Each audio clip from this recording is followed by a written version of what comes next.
Hello guys, welcome to another video in my channel. अभी हम जिस मैच के बारे में बात करने वाले हैं वो है कल होने जाने वाला सीएसए वनडे चैलेंज का मैच, जो कि होने जा रहा है पोलैंड और लायंस के बीच में।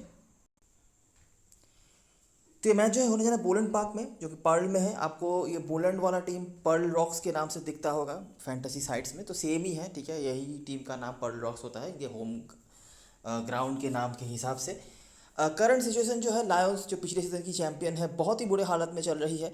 जितने मैचेस खेले हैं उन्होंने सारे ही हारे हैं। पोलैंड का हालत भी कुछ अच्छा नहीं है, लेकिन कल के मैच में किसी एक टीम की तो किस्मत पलटेगी। हालांकि लास्ट मैच में एक ख्याल से पोलैंड ने जीत हासिल करा हुआ था, लेकिन ओवरऑल उनको भी जीत की ज़रूरत होगी और होम ग्राउंड पे तो डेफिनेटली ज़रूरत होगी। और उनका जो एक जीत आया था वो इसी ग्राउंड पे आया था, जो 2-3 दिन पहले ही हुआ था इस ग्राउंड पे, क्वाजुलू इनलैंड के अगेंस्ट में।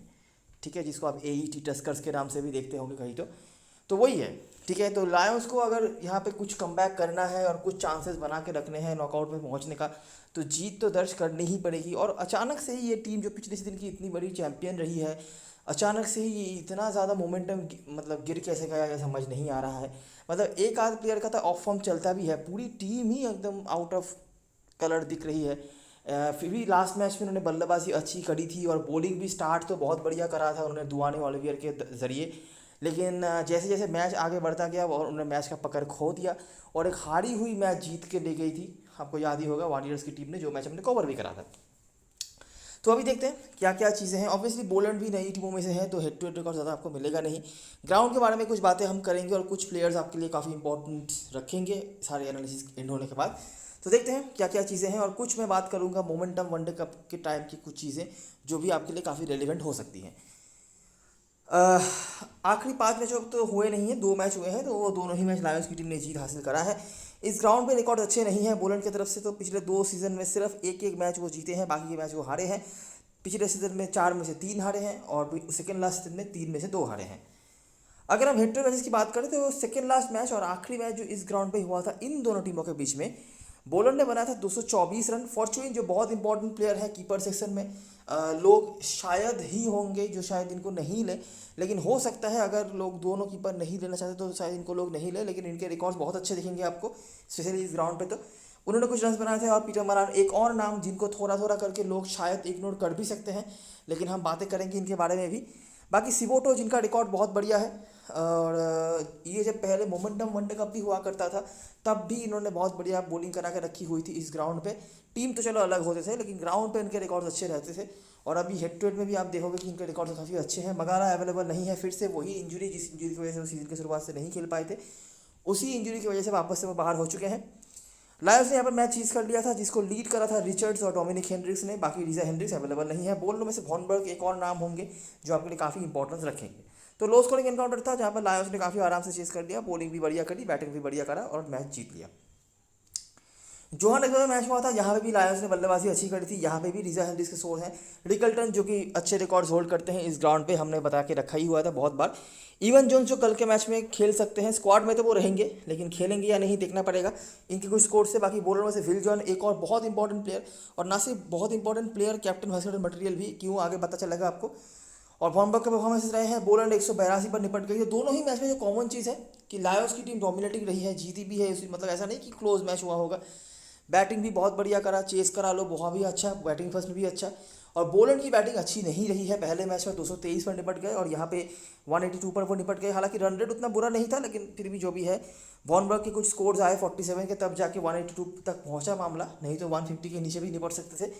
बॉलरों में से वही 2 नाम, सिबोटो और मगाला, जिनमें से मगाला अवेलेबल नहीं है, लेकिन सिबोटो के रिकॉर्ड्स यहाँ पे काफ़ी डिसेंट दिख रहे हैं। इनको कुछ लोग ले भी सकते हैं, नहीं भी ले सकते हैं, लेकिन रिकॉर्ड्स इनके काफ़ी अच्छे हैं हेड टू हेड में। ठीक है, तो दोनों मैच में से जो हमारे लिए कॉमन नाम आए हैं वो है सिबोटो, वॉनबर्ग, ये दोनों। ब्रिजा हेनरिक्स वगैरह अवेलेबल नहीं है। और इसके अलावा विल जॉन का भी एक मैच में बहुत बढ़िया परफॉर्मेंस था, रिचर्ड्स का एक मैच में अच्छा परफॉर्मेंस था, और पीटर मरन का एक मैच में अच्छा परफॉर्मेंस था। आ जाते हैं डायरेक्टली ग्राउंड के बारे में बात करने के लिए, क्योंकि हेड टू हेड में तो और कुछ है नहीं, 2 ही मैच थे जो मैंने आपको दिखा दिए। ग्राउंड पे जो चीज़ें आपको देखने मिलेंगी, कुछ नाम आपको यहाँ पे ज़्यादा इंपॉर्टेंट होता हुआ दिख जाएगा। हेड टू हेड में जो थे वो तो थे ही, लेकिन यहाँ पे कुछ प्लेयर्स की इंपॉर्टेंस ज़्यादा होंगे, देखते रहो। तो पहला मैच देखो पोलैंड और डॉल्फिन्स का हुआ। ये आपने ऊपर ही देख लिया कि पोलैंड जीतती रही है ज़्यादा इस ग्राउंड पे, तो वो क्यों होता है ये भी देख लो। पिछले सीजन के 4 मैचेस देखा देते हैं, जैसे वो 3 हारे थे, आपने देखा ऊपर। तो जानेमन मलान और फेडिक्स एडम्स एक और बहुत इंपॉर्टेंट प्लेयर, इनको भी शायद मोस्टली लोग ले लेंगे, ना भी ले सकते हैं लेकिन लेने के चांसेस ज़्यादा हैं।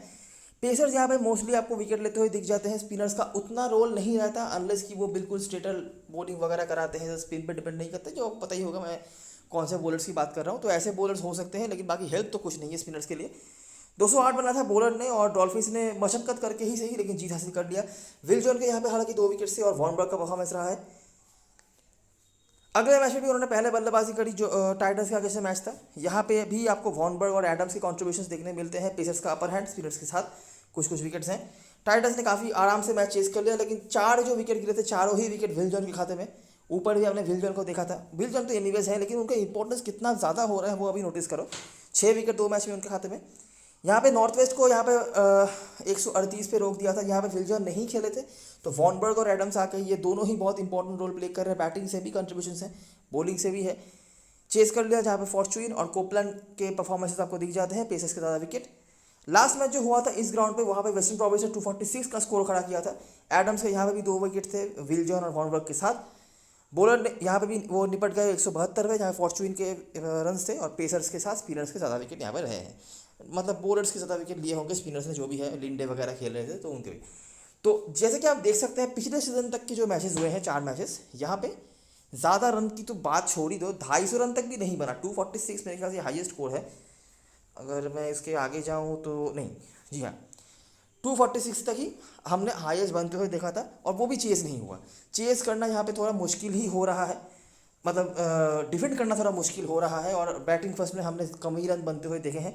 यही एक मैच था जहाँ पे 246 डिफेंड हुआ, नहीं तो उसके पहले उससे कम रन ही बने थे और वो डिफेंड हुआ भी नहीं था। और कुछ प्लेयर्स के नाम हमारे लिए बहुत इंपॉर्टेंट हुए हैं, और मोस्टली वो बॉलिंग ऑलराउंडर्स ही रहे हैं। खाली फॉर्चून एक बैटिंग ऑप्शन हो सकते हैं, बाकी तो किसी का कुछ खास अच्छा रिकॉर्ड रहा नहीं। इस सीजन में जो एक मैच हुआ था वहाँ पे बॉलर ने हालांकि काफ़ी रन बनाए थे, और ये अभी तक की सबसे weak team, one of the weak teams में से है जो क्वाज़ुलु इंग्लैंड, उनके अगेंस्ट में था, तो वो भी बन सकता था। मतलब वीक टीम थी तो वो भी हो सकता है कि उसकी वजह से इतना रन बना, नहीं तो इतने रन तो हमने पिछले सीजन के 4 मैच मिला के भी नहीं बनते हुए देखे थे। यहाँ पे बना था 305। फॉर्चून जो एनीवेज इंपॉर्टेंस आपके लिए रख रहे थे, एडम्स ये तो आप रख ही रहे थे।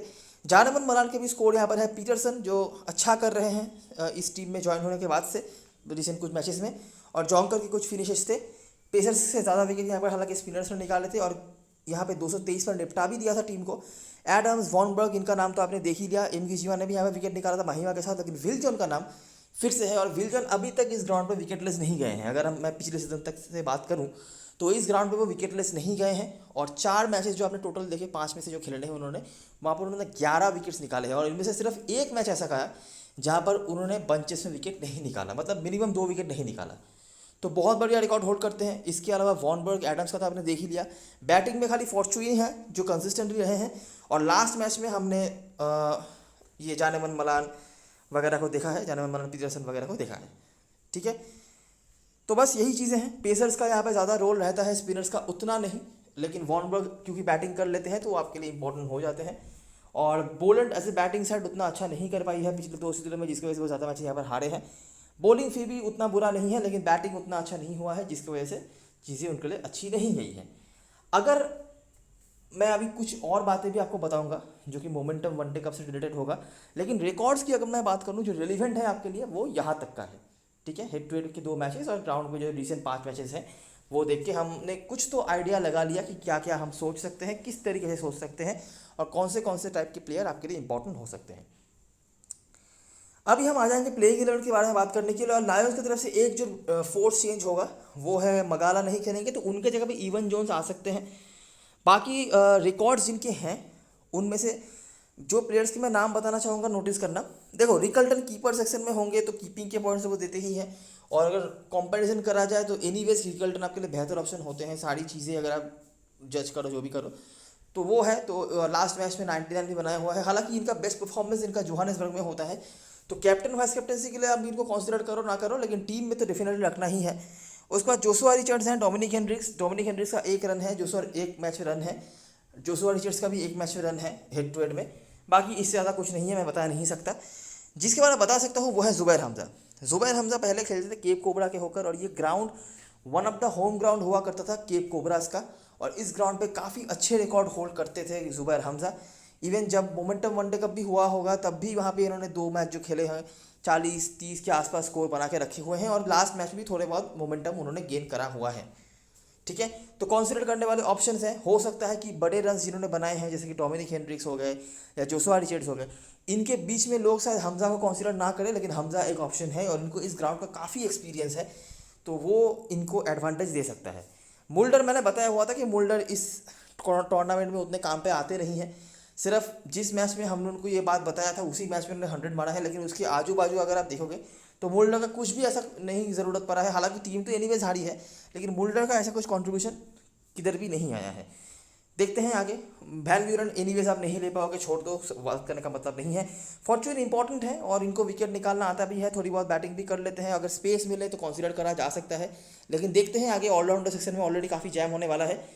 इवन जॉन्स में मुझे लगता नहीं आप ले पाओगे, लेकिन हाँ अच्छे हिटर हैं। बॉलिंग से उतना कुछ खास तो नहीं है, लेकिन हाँ बॉलिंग थोड़ी बहुत कर लेते हैं। मगाला के राइट टू राइट रिप्लेसमेंट तो नहीं होंगे। मगाला का ना खेलने का मतलब ये है कि बैटिंग से जो वो कॉन्ट्रीब्यूशन करते हैं वो तो छोड़ ही दो, लेकिन बॉलिंग का जो दारोमदार है वो अभी डिवाइड हो जाएगा मेरे ख्याल से मुल्डर और इवान जोन्स के ऊपर। बाकी सिबोटो, मोडेकी, ओलिवियर, ये 3 तो मेन फ्रंटलाइन पेसर हो ही गए। इवान जोन्स और मुल्डर मिला के बाकी जो है चौथा पेसर का रोल वो निभा लेंगे, और स्पिन बॉलिंग का दारोमदार वो फॉर्चून है वो कंप्लीट कर देंगे। तो मुझे लगता है ऐसे टीम लाइन अप कर सकती है कल के मैच में। बाकी सिबोटो का रिकॉर्ड आपने देखा बहुत बढ़िया है, तो इनको तो कंसीडर करना ही पड़ेगा, और इस पास्ट में भी जब उन्होंने इस ग्राउंड पे खेला होगा उनके रिकॉर्ड डिसेंट रहे हैं। और मोड़े की दुआने वाले कोई रिकॉर्ड्स नहीं है, वो आप अपने परसेंटेज देख के अगर सेफ जाना चाहते हो ले सकते हो।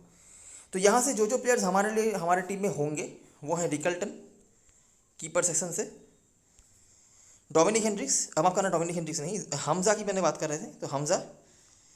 उसके बाद फॉर्चून या मुल्डर में से किसी एक को तो इंपॉर्टेंस आप ज़्यादा दे ही सकते हो। फॉर्चून से मुझे बहुत उम्मीद तो नहीं है, लेकिन हाँ हमने पास्ट में कुछ ऐसे लाइन पे बॉलिंग करने वाले स्पिनर्स को काम पे आते हुए देखा है, और ये बैटिंग भी थोड़ी बहुत कर लेते हैं, तो इसीलिए आप वो है। बाकी मोल्डर के ऊपर रिस्पॉन्सिबिलिटी ये ज़्यादा आ सकती है कि इनको बॉलिंग ज़्यादा जेन्युइन जगह में मिल सकती है। बैटिंग तो एनीवेज मिल ही रही है हर मैच में, थोड़ा बहुत ही मिले सही लेकिन मिल रही है, तो वो बात है। और सामने वाली टीम की बॉलिंग उतनी बुरी नहीं है, तो मुल्डर मुझे लगता है इसलिए आपके लिए इंपॉर्टेंट हो सकते हैं। अगर पॉसिबल हो दोनों को भी लेके चल सकते हो, लेकिन दोनों में से एक तो आपकी टीम में पक्का होना चाहिए। और सिबोटो, रीज़न आपको पता ही होगा मैं क्यों कंसिडर को कर रहा हूँ। इसके अलावा जो ऑप्शंस होंगे, डोमिनिक हेनड्रिक्स या रिचर्ड्स में से आप किसी एक को देख सकते हो। रिकॉर्ड एक ही मैच में बनाया है उन्होंने, तो वो मैं ज़्यादा फोकस तो नहीं कर सकता, लेकिन हाँ थोड़े बहुत हैं रन्स। डोमिनिक हेनड्रिक्स ने लास्ट मैच में बहुत रन्स बनाए थे, तो लोग इनकी तरफ जा सकते हैं। बात करते हैं बोलैंड की तरफ से, तो जानवर मलान और क्लाइड फॉर्चून ओपनिंग करेंगे। फॉर्चून मेरे ख्याल से कीपर सेक्शन में देने लायक ऑप्शन है कि ओपनिंग ये भी कर रहे हैं, कीपिंग के पॉइंट्स ये भी दे सकते हैं, तो वो है। कीगन पीटरसन अच्छे फॉर्म से गुजर रहे हैं, और ये चीज़ हमेशा ही प्रायोरिटी देने लायक होती है। रिकॉर्ड्स तो कुछ नहीं है ऑब्वियसली, लेकिन हाँ फॉर्म इनका अच्छा है। और अगर मैं पास्ट में बात करूँ लायंस के अगेंस्ट में खेलने का, बहुत खास कुछ इनका रिकॉर्ड नहीं रहा है, लेकिन फॉर्म इनका अच्छा है, तो मैं कहूँगा इनको लेके ही चलो, सारी जनता लेने वाली है इनको। एक प्लेयर के बारे में जो मैं बताना चाहूँगा वो है पीटर मलान। आपने नोटिस करी होगी हेड टू हेड में भी जो इस ग्राउंड पे रन मैच हुआ था वहाँ पे उन्होंने 100 लगा के रखा हुआ है। आउट ऑफ फॉर्म दिख रहे हैं लास्ट कुछ मैचेस में। अगर मैं कंपैरिजन करूँ जानवर मलान, कीगन पीटरसन और पीटर मलान में, तो उनके खाते में रन कम ही दिखेगा आपको, लेकिन पीटर मलान के इस ग्राउंड पे रिकॉर्ड्स बहुत अच्छे हैं। ठीक है, जब वो केप कोबरास के होकर भी खेलते थे 60-65 के ऊपर औसत रखते हैं इस ग्राउंड पे, तो काफ़ी इंपॉर्टेंट प्लेयर बन सकते हैं। और आपने लास्ट हेड टू हेड भी नोटिस किया, यहाँ पे उन्होंने 100 लगा के रखा हुआ था, तो बिल्कुल कंसिडर करने वाले ऑप्शंस हैं। उसके बाद जॉन्कर आप नहीं ले पाओगे, वॉर्नबर्ग इंपॉर्टेंट प्लेयर हैं, हमारी टीम में होंगे। एमकी जिमा भी शायद ही हम मैनेज कर पाएँ इनको। फिर इसको एडम्स, उसके बाद एक और important player will John must have है, और कैप्टन मैस्टर मटेरियल भी हो जाते हैं अगर आप बॉलरों में से किसी को देखना चाहते हो तो। उसके बाद महिमा और एमनियाका जैसे ऑप्शंस आपके पास होंगे। एमनियाका एक बहुत ही डिसेंट बॉलर है, इनके पास एबिलिटी है बंचेस में विकेट निकालने का, इनको डिसेंट जगह पे बॉलिंग भी मिल रही है, लेकिन ये विकेट नहीं निकाल पा रहे हैं। और मुझे नहीं लगता कि बहुत दिनों का वेट करना पड़ेगा इनको, ज़्यादा विकेट्स आप जब निकालते हुए देख लोगे उसके लिए। तो ये कंसिडर करने वाले ऑप्शन हैं, हमेशा इनको पंट की तरह कंसिडर करते रखना है। बड़ी लीग में तो स्पेशली, छोटी लीग में भी आप ले सकते हो, लेकिन हमारा कोड जो होगा वो जो प्लेयर्स बनाएंगे वो है फॉर्चून, पीटरसन, फॉर्चून नहीं अभी के लिए पीटरसन और फॉर्चून में से एक को ही पकड़ के चलो फॉर्म के हिसाब से पीटरसन, बाकी फॉर्चून भी डिसेंट ही कर रहे हैं। पीटर मलान मेरी टीम में शायद होंगे, और इनके ऊपर मैं ज़्यादा फोकस करना चाहूँगा इस मैच के लिए। उसके बाद वॉर्नबर्ग, एडम्स, ठीक है, 2 यहाँ से हो गए, विल जॉन तीसरे, और बाकी Peter Malan, Fortune, Keegan Petersen, Jaaneman Malan, ये जो 4 बैट्समैन हैं ये चारों ही इंपॉर्टेंट हैं, लेकिन कम से कम 2 तो होने चाहिए। मैं शायद पर्सनली कीगन पीटरसन और पीटर मलान के साथ जाऊँ। कीगन पीटरसन क्योंकि फॉर्म अच्छा है और पीटर मलान क्योंकि रिकॉर्ड अच्छे हैं, ठीक है। इवन हेड टू हेड में भी जो 1 रन उन्होंने बनाया था बड़ा, वो इसी ग्राउंड पे बनाया। तो बस ये 4-5 प्लेयर्स होंगे जो हमारे कोर्ट पे रहेंगे। बाकी जिन प्लेयर्स को हम नहीं ले रहे हैं वो एक्स्ट्रा एडेड हो जाएंगे जब आप बोलैंड के तरफ से ज़्यादा प्लेयर लोगे तो जैसे कि आप समझ ही सकते हो कि बोलैंड के प्लेयर्स आपको ज़्यादा लेने हैं, रिकॉर्ड्स भी उनके ज़्यादा हैं, जीत भी दर्ज करी हुई है, होम ग्राउंड भी उनका है, एक्सपीरियंस भी इस ग्राउंड पे खेलने का उनका ज़्यादा होगा। तो पॉसिबिलिटी यही है कि हम बोलैंड के प्लेयर्स मतलब पर्ल रॉक्स के प्लेयर्स ज़्यादा लेंगे अपनी स्मॉल लीग की टीम में। बाकी देखते हैं आगे जब हम टीम बनाने जाएंगे तो कैसा दिखता है वो। कैप्टन वैसरम चॉइस की बात करें तो रिकल्टन, मुल्डर के आसपास लोग जा सकते हैं। मुल्डर का देखो लॉजिकली तो कोई नंबर ऐसा बनता नहीं है, ठीक है, लेकिन वही बात है कि लोग जो है काउंटी सर्किट से इनको देखते हैं तो परसेंटेज इनका हमेशा हाई होता है।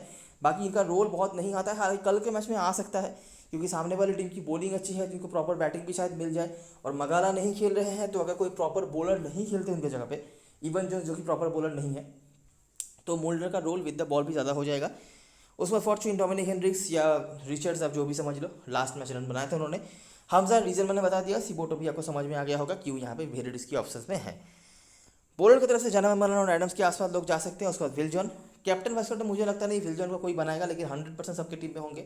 हमारे लिए कैप्टन वाइस कैप्टन ऑप्शन भी ये बन सकते हैं, स्पेशली जैसी हालत चल रही है लायंस की बैटिंग की, वो नंबर तो इनका बन ही सकता है। पीटरसन अच्छे फॉर्म से गुजर रहे हैं तो मैं कंसिडर करके रखने की कोशिश करूंगा इनको। पीटर मलान रिकॉर्ड बहुत अच्छा है, फॉर्म थोड़ा सा अप डाउन हो रहा है, लेकिन फॉर्म इनका बहुत अच्छा है। और उसके बाद एमगीजीमा या वॉर्नबर्ग में से आप किसी एक को देख सकते हो। अच्छा, अभी के लिए मैंने इन 9 प्लेयर्स को रखा है, ठीक है। मैं बता दूं मेरे जो बाकी 2 पोजीशंस हैं वहाँ पे कौन कौन से प्लेयर आ सकते हैं। जहाँ पर आप 7-4 पे खेल रहे हो वहाँ पर तो आपको एक बॉलर लेना ही पड़ेगा। तो वो एक बॉलर के लिए ओलिवियर आपके पास ऑप्शन है। और इमनिया का अगर बॉलिंग फर्स्ट कराते हैं आप उनको ले सकते हो, वो डिसेंट जगह पे बॉलिंग करवा रहे हैं। हालांकि विकेट्स उनको ज़्यादा नहीं मिले हैं तो लोग शायद ना लें, लेकिन हाँ एक अच्छे ऑप्शन बन सकते हैं। और डेफिनेटली क्योंकि लायंस की बैटिंग उतनी कुछ खास हुई नहीं है, लास्ट मैच में अच्छा हुआ था लेकिन उसके पहले तक बहुत बुरा बल्लेबाजी हमने उनका देखा था, तो इसीलिए वो एक ऑप्शन बने रहते हैं। और महिमा का भी कुछ है तो वो आप देख लेना, आपको जो सही लगे परसेंटेज देख के जा सकते हो। तीसरा बॉलर मेरा कोई खास प्रेफरेंस नहीं होगा किसी पे भी। ये दोनों को मैंने रखा है। विल जॉन तो कैप्टन हैसलन ऑप्शन है ही, और सिबोतो का रिकॉर्ड बहुत अच्छा है, वो आपने देख लिया। ऑलराउंडर में वॉर्नबर्ग और एडम्स मेरे टीम में ज़रूर से होंगे। मोल्डर को लेने का रीज़न ये है कि मोल्डर के रोल बदलने वाले हैं, और क्योंकि मकाला नहीं खेलेंगे तो हो सकता है कि इनको बॉलिंग भी जेन्युइन जगह पे, सही जगह पे मिले, और बैटिंग तो इनको मिल ही रही है। तो बस उसी हिसाब से मैंने जितना नोटिस किया है मोल्डर को कि साउथ अफ्रीकन डोमेस्टिक सर्किट में उतना अच्छा रोल इनका नहीं आता है, लेकिन क्या पता कुछ इंपॉर्टेंट रोल आ जाए और काफ़ी लोग कैप्टन वाइस कैप्टन होंगे, तो इसी मैंने रख रखा है। बैट्समैनों में से मैंने तीनों को रखा है। कीगन पीटरसन फॉर्म के बेसिस पे, मलान के रिकॉर्ड्स, हमजा का भी रिकॉर्ड, ठीक है। जानेमन मलान मैं बता दूं, जानेमन मलान पहले ही खेलते थे लायंस के होकर, तो एक टाइम पे ये इस टीम के प्लेयर्स के बारे में आइडिया इनका हो सकता है। और परसेंटेज भी सबसे ज़्यादा इन्हीं का है, अगर आप मतलब पीटरसन के बाद इन्हीं का है।